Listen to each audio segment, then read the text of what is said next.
show to glow. Life stories wild like a late night dream. We're spilling the tea and it's hot like steam. BRUDDC and Kitty, we're here to play. Life and gossip every single day. Laugh a little louder, who needs control? It's the BRUDDC and Kitty show. From trending news to the tales untold. Spinning the wheel, let the stories unfold. Catch us in the vibe where the chatter grows. With a pair that keeps you on your toes. What's the buzz? What's the word? Spill it fast, haven't you heard?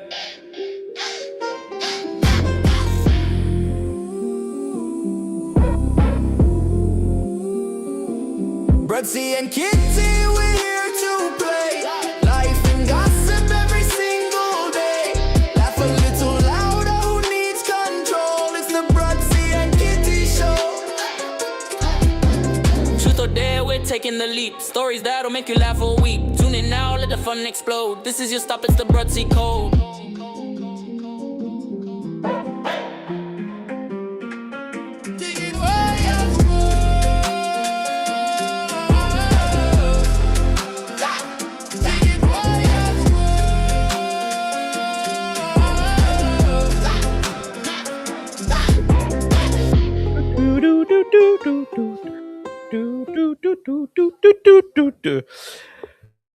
Good afternoon, good people. You're watching the BRUDDC and Kitty show. I am joined with the lovely Kitty. Kitty, how are you doing today? Happy Wednesday, happy hump day.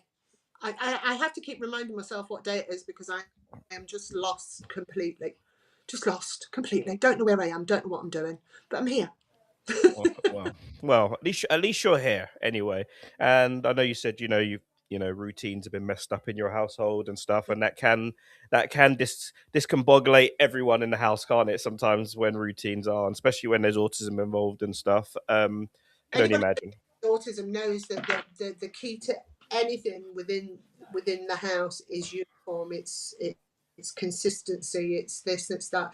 When you've had like a holiday, or as Mia calls it, winter vacation, because obviously she's very American, and when you have that, it just literally just throws everybody out. Like right now, she's asleep. Right. Kitty, let's jump straight into one of our stories today. Let's go with our top story, a mistake by the police. Let's have a look at it.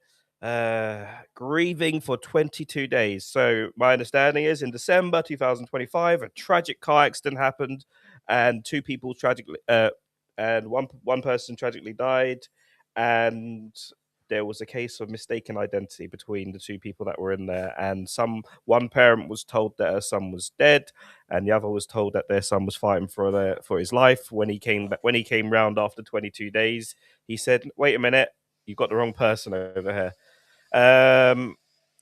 What does that even like? How I don't even know where to start with that. Let's just go from. I imagine as soon as I heard this, I thought, well, the person that thought they lost their child is obviously going to be happy because they've just found out their child is alive again, is alive, and they thought that there'll obviously be pain because they thought he was dead for 22 days. And then the other side, you've been told your son is alive. And what I don't understand is why there was no visitation, why there was no. I would need more in the sense of if somebody tells me that my son's been in an accident and he's alive but being held on sort of life support machine, I'm going up there. I'm going to that hospital. I'm going to that hospital to see it for myself. So what I don't understand is why this family didn't go, and also surely there was, and I know this from personal thing, that if there's an accident and somebody has passed, there's a formal identification. There has to be a formal identification, and it's usually quite quick. Yep. So why was there no formal identification on the first victim, and there was no visitation on the second victim? Now I can only think that where was it? Rotherham. Rotherham. So I'm assuming that these are British people. They can get it all. Why was it not? Unless, and I'm saying this, maybe maybe the person that was in hospital was that banged Yep. up. Yep. Maybe That's what I thought. they- That's what I thought. That this is what I thought. Because I was having this conversation earlier, and they were like, surely there would be like, where you go and see where they, if they tell you someone's died, they normally tell you to come and review the body, sort of. yeah, And I can only imagine if it's a really bad accident, that maybe bits weren't where they were meant to be, and it would have been too, like, it would have just been, just seeing the same sort of size and structure would have been enough. And maybe even the pain of being told that your son's dead, or and then going to have to see him, you probably don't want to see too much, especially if it's really bad, but you would still think from the authorities side that they would do their own sort of DNA, not DNA test, but some sort of forensic, just to sort of tell who is who and blah blah blah. Someone said that there are so many details that we don't know, because I was listening to it today on the TV, and one of the guys was saying maybe maybe they had someone's wallet in different hands or something like that. I don't know. I Um, understand how it can happen, but after 22 days, that's the bit that's getting me, because swelling would have gone down, mm, and so on. And I'm talking about the person that's passed. I'm talking about the person that was kept on life support for a mm, while. Swelling would have gone down. You would have sort of gone, that's not him. yeah, And I understand why there was no visitation, because yeah, I know that no matter who, what, when, how it yeah. happens, You you you're gonna tell me go see. Yeah, I think you would. I'm going. Yeah, I think you would. And But the relief it's is then tinged with absolute hatred, because you're going to hate yourself for being happy that your son's alive. But there's obviously somebody now that's going to feel the way that you have just felt for 22 days. Yeah. Yeah, and I ask anyone to only imagine what thinking your child was dead for 22 days, and then being told, wait a minute, we've given the wrong identity and your son's actually fighting for his life. I mean, people, you tell me what you would do in this situation. I don't know.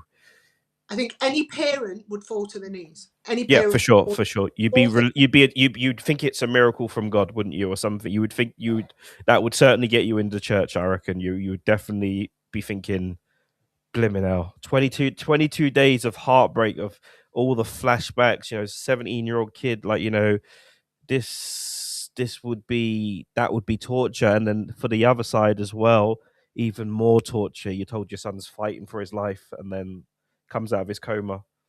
I'm not so and so. no, I, any parent, it's a worst nightmare, full stop. Full stop. Because no matter how old your children are, when they go out and you get that knock on the door, you're frightened to death, first and foremost. I don't care what anybody says. It doesn't matter. You get that, excuse me, are you the parent of? Mm, Right? That's going to literally just throw you. You're going to have PTSD from that. Then 22 days later, by the way, yeah. mistake. And you've then got to go to the other parents and go, by the way, we've made. That's honest to God, like, I can't even fathom that. I feel like that's probably the worst. I know the people for the 22 days they had it worse, but after once the reality's hit, like, you're thinking your son's fighting for his life, you're praying for him, you're probably visiting. I don't know how this worked and how this mix up happened, but obviously, it must have been bad. My prayers just literally go to both families, because one family can't jump for joy. They Yeah. cannot jump for joy and go, yay, he's alive, because there is still somebody that has passed. There is still somebody that's passed, and you've actually felt that grief for 22 days. You felt that hollowness, that emptiness, that numbness of, what do we do? And also, don't forget, this is at this point, obviously, the police were keeping the body Yeah. for and for whatever reason, because there's a possible criminal case or whatever. So you've not been able to even move them to a funeral home Yeah. and start making plans. So you're in limbo. I mean, both families are in limbo. One's waiting for the other one to wake, and the other one's. Yep. It's certainly something. I've only just sent you something just so I can post it. But it's just to sort of like talk about to move on to our next story and on closing it up, wrapping it up, guys. We pray for their families. I don't know I don't know Do if we know, words to. do we know whether the other guy's out of the coma? Well, yeah, he came out because he told them. He He is out. came out. Yeah, he came out and told them. But yeah.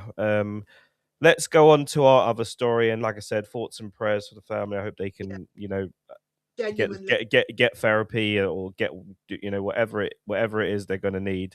Um, But actually, get grief counselling because both have had to deal with some sort of grief, and I Oh think yeah, for maybe. sure. Absolutely for sure. Absolutely for sure. All right, deep fakes. Gold meat. Right, deep fakes, Kitty. They have made it officially a ruling yesterday in government. They've made a ruling and it's going to be criminalized for people making deep fakes and posting it on the popular site X, where you can literally post anything. The power of Grok can do pretty much anything, and literally people were getting celebrities and undressing them. Yeah. Not unnecessarily doing anything overly sexual, because you can't do that, but there's a certain limit. And just to show you, I won't use anyone else, so I thought I would just deep fake myself just to show Why? you quickly Why? what we're talking about. So Grok can take any picture and pretty much do anything it wants.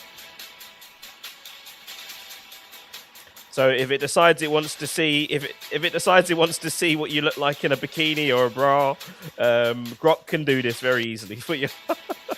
Is that mine? I don't know.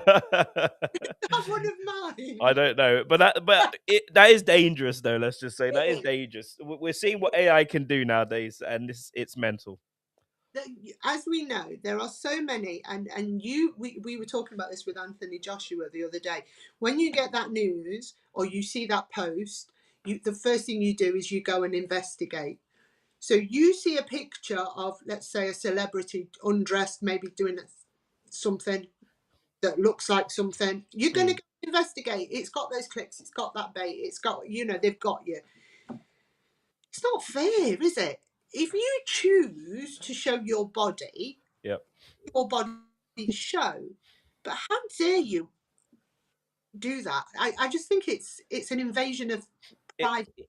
It is, and I think there might be an innocent side to it as well, where people are just starting out in AI and just having a play around with things, and like not necessarily thinking that they're doing anything wrong, because they're not in there. It's all about intention from them, but law is law now. Now you can get up to 2 years in jail. So I've got to go through my videos, make sure I've done a few mucking around to make sure I've looked at it. But genuinely, people will be playing around with stuff, and it's the first thing you do. You just find pictures and you just make them do stuff.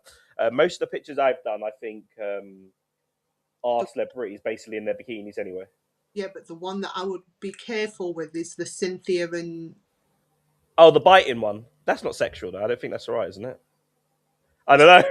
Speak for yourself, love.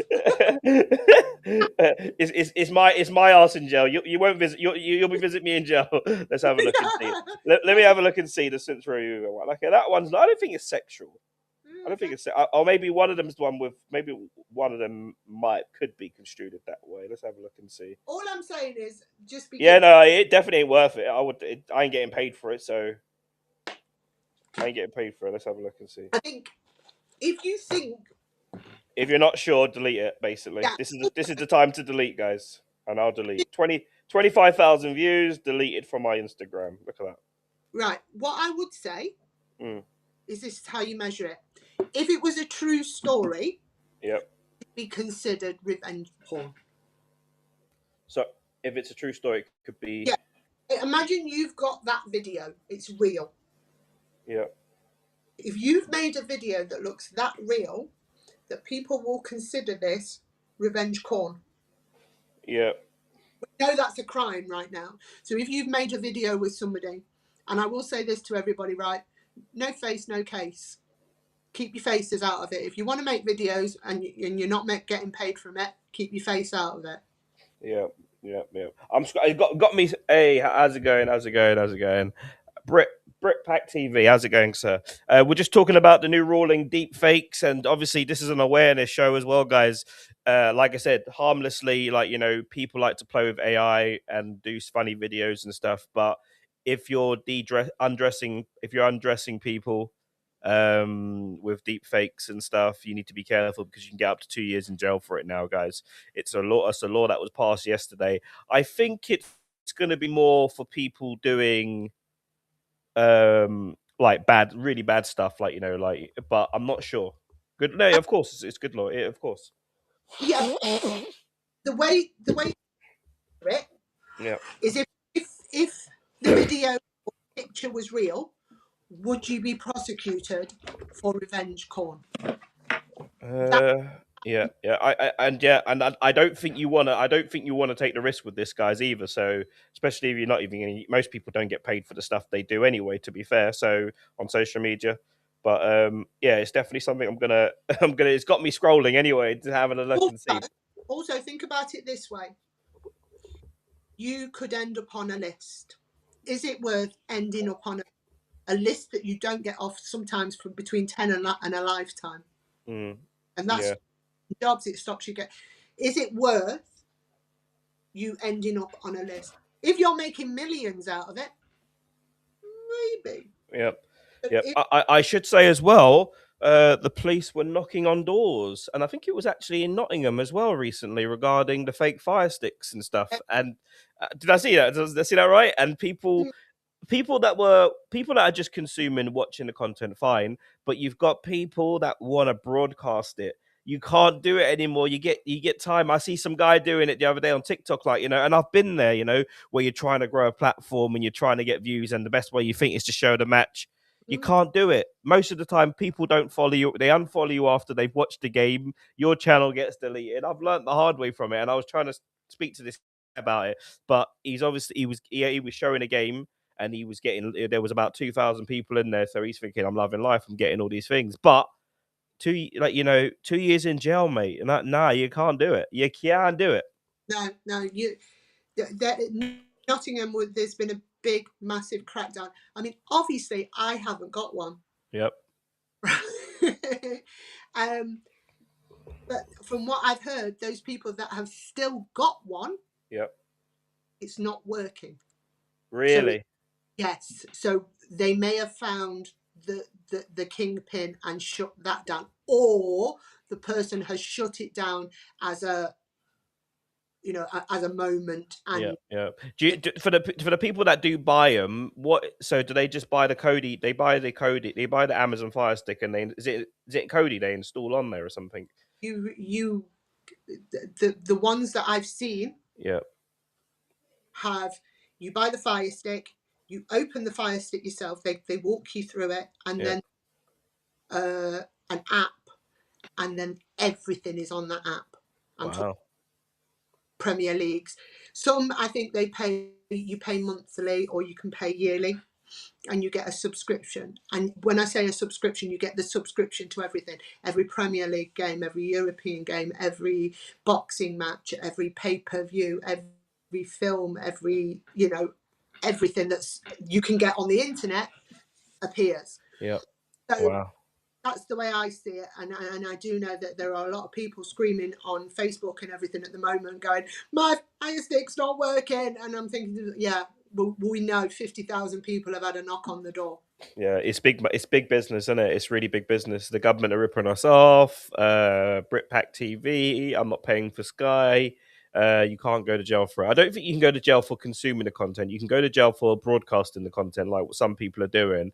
You know, the audacity. You know, they're not paying for it, but they're broadcasting it and they're showing it. Yeah, you know, so you have to be careful. I lose so many viewers because I do a live watch along like you do for Forest, and people are like, show the game, and I'm like, I can't. They're like, show it in the mirror. Yeah, they've never heard of that before, have they? No. Do you know what though? Back in the day when I used to do this kind of stuff, I've done everything back in the day. You used to be able to get away with doing silly things like mirror tricks, or you used to be able to even set a stand up and you could have the game on you behind game showing behind you on the TV, and you'd be talking to the camera about something totally different. Like there's so many tricks that you used to get away with, but with AI now, you're finished.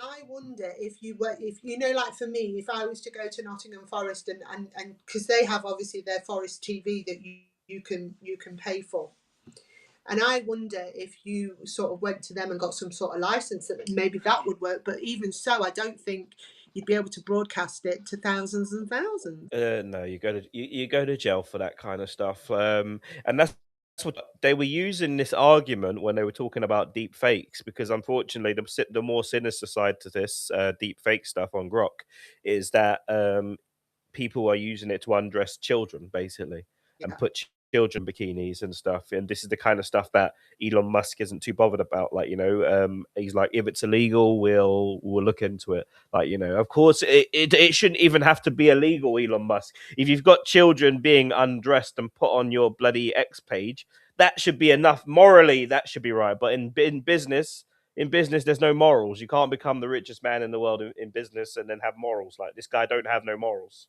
He sits there and goes through his head is supply and demand.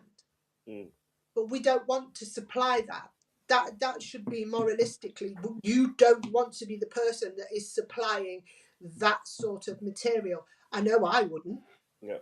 One of the reasons you will never see my children on any of my lives, and both my children are older.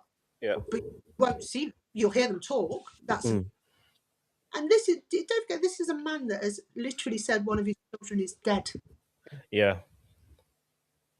But because they're wearing dresses now and they're transitioning. This is a man that hasn't got the rational thoughts of a normal parent. A normal parent maybe be upset at first, I'm losing my son, I'm gaining a daughter. I had a friend that went through a transition with her daughter to a son, and she said she had to literally grieve the daughter, but she gained a son. And I can understand that. But to be angry forever. Yeah, I know. That's and especially, most people, we have the luxury of having a family fallout and it just stays indoors. But to be like one of the most famous people in the world and publicly destroy your new daughter. And don't get me wrong, there's a masculine trait of men that find this stuff very very painful, let's just say. And that's kind of like the old school sort of mentality. What's your dad gonna think, and blah blah blah, and all the rest of it. I just think you've got to, where children are concerned, and I say this every time, don't I? We have to be very, very careful because we are the Dr. Frankenstein, and they can become our monsters. It scares me so much with parenting these days, like the soft parenting and the no discipline and this, that, and the other. But I'm just of the mind, as long as my child's happy, I don't care what they identify as, and I don't care what they do, and as long as they're not hurting anybody and they're not. I just can't understand another parent's. Yeah. I was just looking for this video because it was it was this video of the polar bear in the wild, and it's obviously trying to teach its little cub some life skills, and it was just really interesting. Kitty, I'll let you read the comment in TikTok while I find it. Right, it says I think AI is very dangerous. The school is what we should be worried about, not so much the parents. Well, no, I disagree a little bit there, Britt, because right, this is the thing. A lot of parents are being really lazy, and they're saying, "Well, that is the job of the school to teach them." No, the school is there to teach you, but it's our job to teach our children. I remember once hearing a parent say to me, "Well, they've not taught my child how to use a knife and fork." That's your job. That's your job. That's something that a lot of people, and I think a lot of people are like that. They think that they think, oh yeah, just go to school and learn everything there, and they will blame the teachers for absolutely everything. You know, if you don't sit down with your children at some stage and help them with some of their problems, they're going to struggle. I mean, sometimes like my daughter, you know, prodigy, like, you know, I haven't helped her with her homework since bloody God knows when. You know, but some of them, sometimes you do need to sit down and help them. Otherwise, especially if they're struggling, Yeah. you need to help them. Like, you can't hold a fork or a spoon. That's some family life skills that you need to learn at home.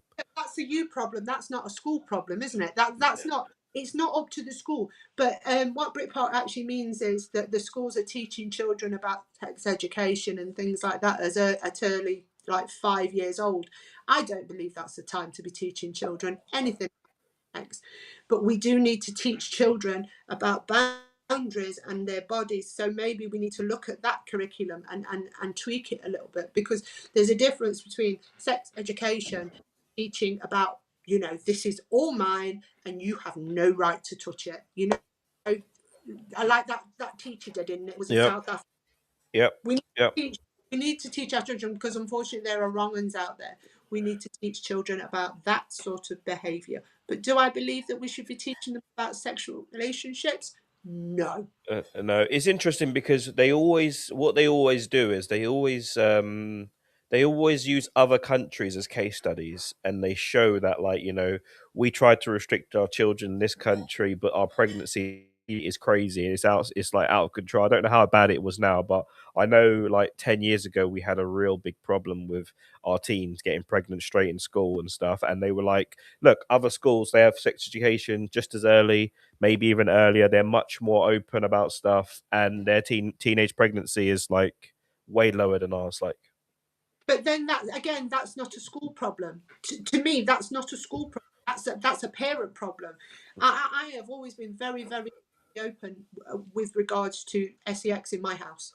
I've got it really when you think about it, yeah. but it's one of those subjects that I don't bulk and sort of thing. It's not a dirty word in my house. No. But I have that open door policy where if you want to come in and just talk to me. Whereas Mia the other day was telling me she wants a boyfriend. Now, obviously, Mia's got her differences and so on and so forth. And I was like, well, who is it? And God love him, it's the poor door. She's going to, It's the poor who? the poor neighbour next door, bless him. Okay. Samuel. And I was like, but you have to ask him. You don't just tell people that they're going to be your boyfriend. Yeah. I want him to be. And I said, but he might not want to be your boyfriend. And she went, why? I was like, oh dear. But I had to go down. I mean, yeah, it's a little bit more difficult. How would you feel about your daughter if she wanted to sort of date someone? How would you feel about that whole thing? I don't think she's capable, but that's not for me to make that decision. That's for her to. If she comes to me and says, Mummy, I've got a boyfriend at school, I'd be quite happy. Did I ever tell you about the tickling situation? No, I don't think so. Right. You know, with me, there's always a story, right? So Mia is severely disabled. She has autism, she has ASD, ADHD, and she also has. So basically, she has the mind of a 6-year-old. Yep. She goes to a specialist school, and there's a young boy there called, I'm not going to name him. Anyway, so Yep. sitting next to each other in the assembly, and he grabbed her hand and put it on his disco stick. Yeah. Now, Mia normally would just go, get off, right? She didn't. She tickled it. It, right? So, of course, the school's gone flying in, literally parted them, rang me up in absolute terror. Listen, if you want to press charges, we understand. He put her hand on there, and I couldn't stop laughing. You know what I'm like? And they were like, what's the matter? Because, well, at least somebody in this house is getting some. And he's 17 years old. They're 17 years old. It's going to happen. Yes, I agree. Keep them apart because I don't want it to go any further. But they are still 17-year-old young adults. And he obviously likes her and it's just wrong. But please keep an eye on them. They're like, you don't want to press charges. I goes, oh, no, not with Willie Tickler. Leave her alone. You know? And that was it. But there are would sort of make a big song and dance about it, make it dirty, make it filthy, and then sort of See, this is a big challenge in the sort of healthcare industry, like, you know, young adults with autism and stuff. It's a really big conundrum because you know that they lack capacity for certain things, but you know, part of the Mental Capacity Act is that you have the right to make a bad decision as well, like, you know. So it's really difficult because it's like, you know, you see some of them, I've worked with them and they're like, oh, I want a girlfriend and stuff like that, you know. I feel like you're more scared when it comes to girls because, you know, girls are always perceived as the victims and all the rest of it. vulnerable, especially Yeah. if they sort of, I've been asked quite a lot is, what is my view on contraception for someone like me? Yeah.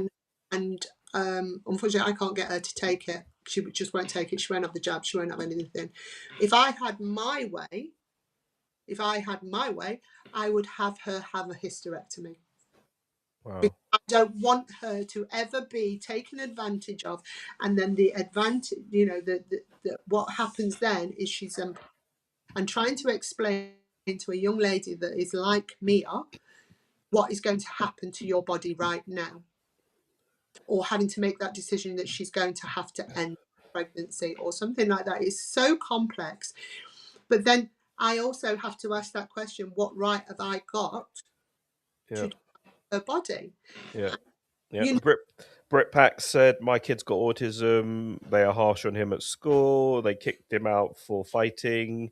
That's a bit extreme, Lol. I understand your concerns. I think he's talking about you and what you were talking about, hysterectomy and stuff. yeah, it's just I don't have the right to be lord and master over her body, but at the same time I am her carer as well as her mother, and I just think it would be so much for her to deal with, that there's going to be a baby, or there's going, you know, or somebody's forced themselves on her and she just done, you know. Yeah. It's such a hard one to deal with, but we know that she understands that. She actually said to me, "Mummy, when I have a baby, will you babysit?" I was like, "No, off, no way." But yeah, you know, and I also know if that was to happen, worst case scenario, who is going to have to look after the baby? Yeah. It would be me. Yeah. She hasn't got the capacity. She can barely feed herself. You know, I have to make sure that she has food there, and how is she going to feed a baby? So this comes back to those subjects of, you know, do we believe in medical abortion for these sort of situations? Yeah. Now, You had a story. You had a story, yeah, didn't you? You wanted to talk I about, didn't told you? you about, there's a woman on the left who showed a video of a Republican talking about the fact that she'd gone into hospital and she was pregnant, and I think she was quite far along, but they told her that the baby was literally dying and that it was going to kill her. It was Yeah. this process was going to kill. So, and she said, well, stop it now. And I've got 3 other children at home that I have to take care of. I need this to end now. And they refused. They refused because they can't do it by law.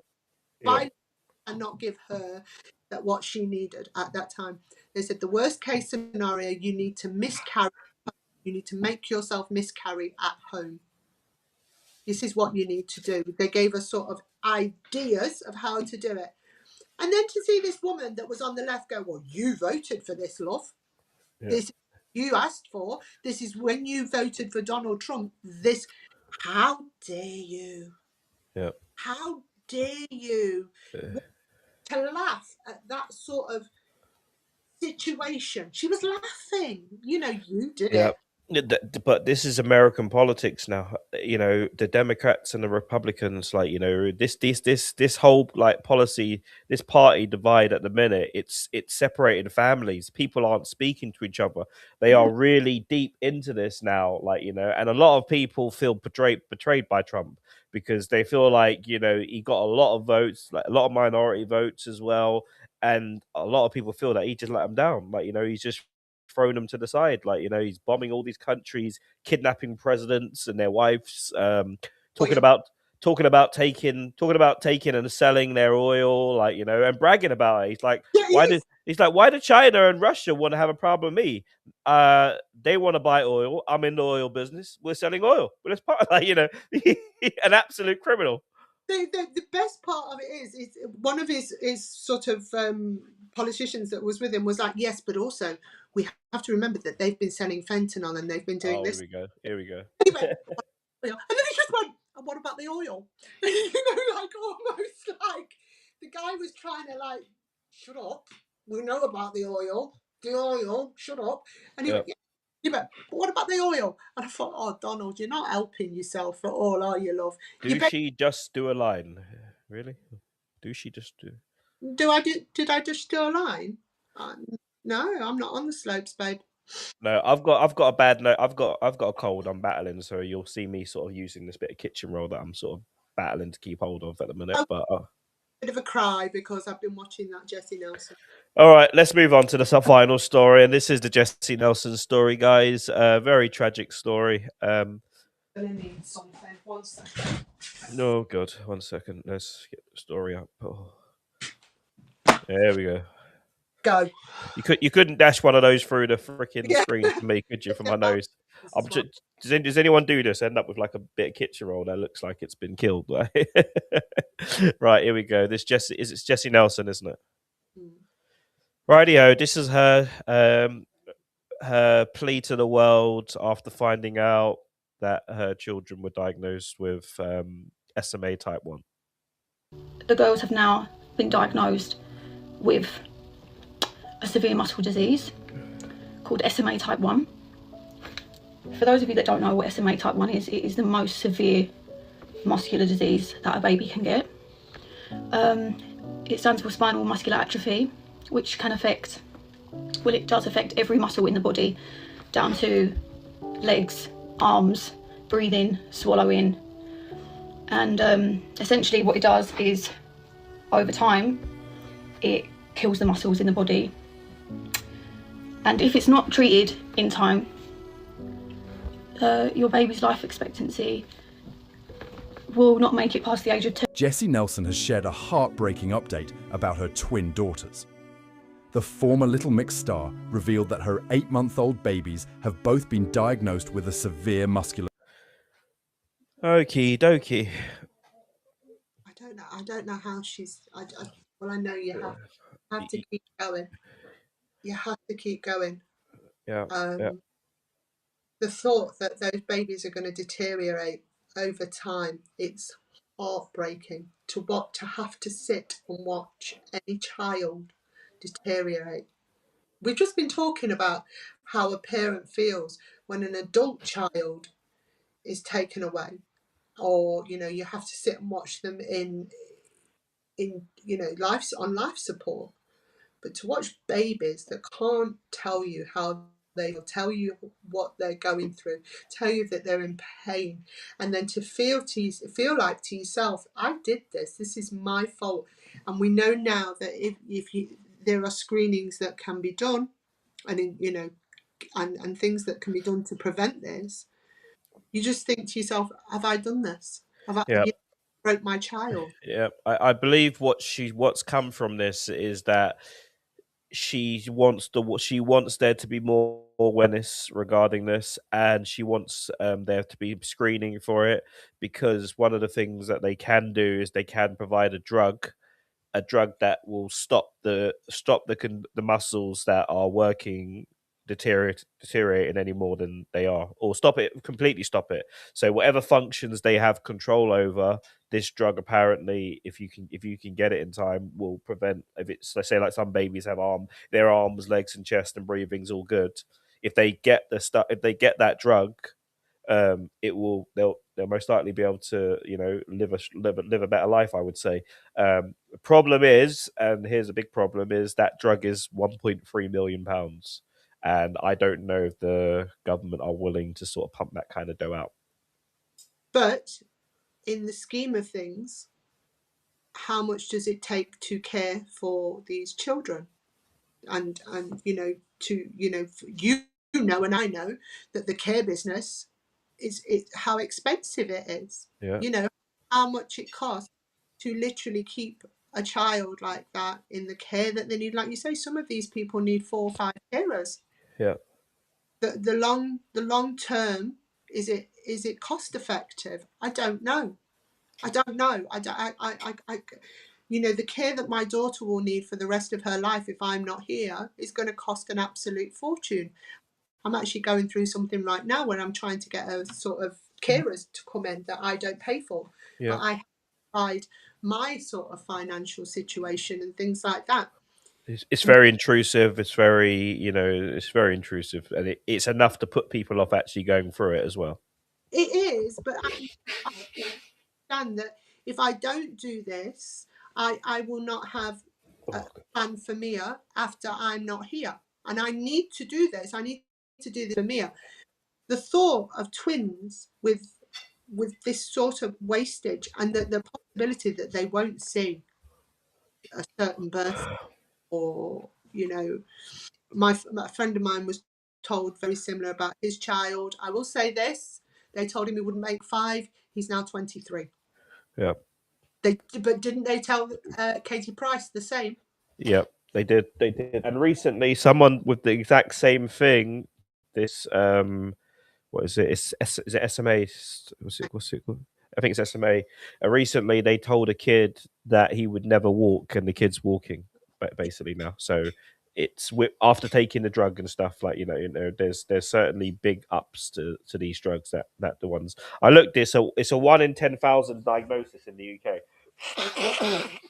But surely, I mean, how much does it cost to scan for it first? You know, to take that test. How much? It can't be that much. It can't. Wow. Okay, 1.3 million. Can it? What I would like to know is, can it be diagnosed in the womb? That'd be interesting. That'll be interesting, and that will open up the abortion debate. You know, because a lot of people probably will consider abortions if they're told that their child has certain possibilities or certain conditions, or maybe definitely you would. I don't think possibly.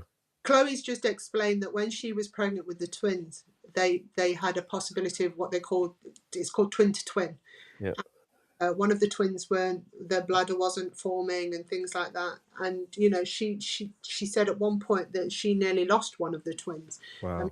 Both here now, and, you know, it survived. But what would you do in that situation? You've talked about, I mean, you and I have talked about, did you have a brother that had a child that? Yep. And, you know, they are so grateful for the time that they had. But I've told you my story. There was a situation where I was pregnant, and the thought of having another child with ASD and in the situation that Mia was in, there was no way I could go through it. There was no way, and I chose to end that pregnancy. People would say to me, you know, you're a Christian, you shouldn't have done that. But I couldn't watch another child go through what Mia goes through. The anxiety, the people taking the mickey when I go out on the street. And I don't care what anyone says, they do it. They do it, and it's horrible and it's horrendous. And it's, you know, Mia will ask me, Mummy, why are they doing that? You know, my child will always be into Paw Patrol. My child will always be a 6-year-old child. What kind of life is that? And, you know, people have asked, if I'd have known that this was going to be the situation, what would I have done? And I'm going to be quite honest with you, I would have. Yeah. And I think this is something we need to work out, whether it can be diagnosed while you're pregnant. I think that's something we need to look at. I do think the fact that it's Jessie Nelson and it will now be out there, we've started on a path. You know, at one point there were things that weren't picked up in the scans. Now they're picked up in the scans. So maybe this is a learning curve. This is another thing that possibly started because of paracetamol. If you ask that, you know. Yeah. Well, I was going to go to that. Like, you know, why has this rise in autism? Like, why is there this rise in autism? Like, where are, like, you know, people are rightfully saying, where are the people that are your age walking around with autism now? Like, you Well, know, really funny you should ask that, but I want to go to the doctors and find out whether I've got it, because there are things that I'm doing that are just I'm watching Mia, and then my dad, who was 76 before he passed away, we started treating him the same way we treated Mia, and we realised that he had it. And when we went to the doctors, he went, "I'm not going to diagnose it, but yeah, it makes a lot of sense." So Hey, they've hey. all, but they're not diagnosed. They weren't. There wasn't this diagnosis. He was either just a naughty boy, or they were too loud, or they were a bit. What did they say? Bit simple. Yeah. You know, there's You say about you wonder whether you have like traits of autism as well. Most people do, to be fair. Yeah. But a lot of traits, especially when you're 24/7 with someone that has it, it's very easy to sort of pick things up that they do. Like, you know, me working in this field for a very long time, like, you know, Yeah. I've certainly picked things up and stuff. It's called masking, Yeah. but I've done these things and realised that I've always done these things, and it's one of those situations where I think maybe. And then my mum was telling me a couple of months ago, she went, "When you was born, you never slept. You never slept," and it was one of the key things with Mia. Yeah. And I don't sleep well now. I don't Yeah. sleep.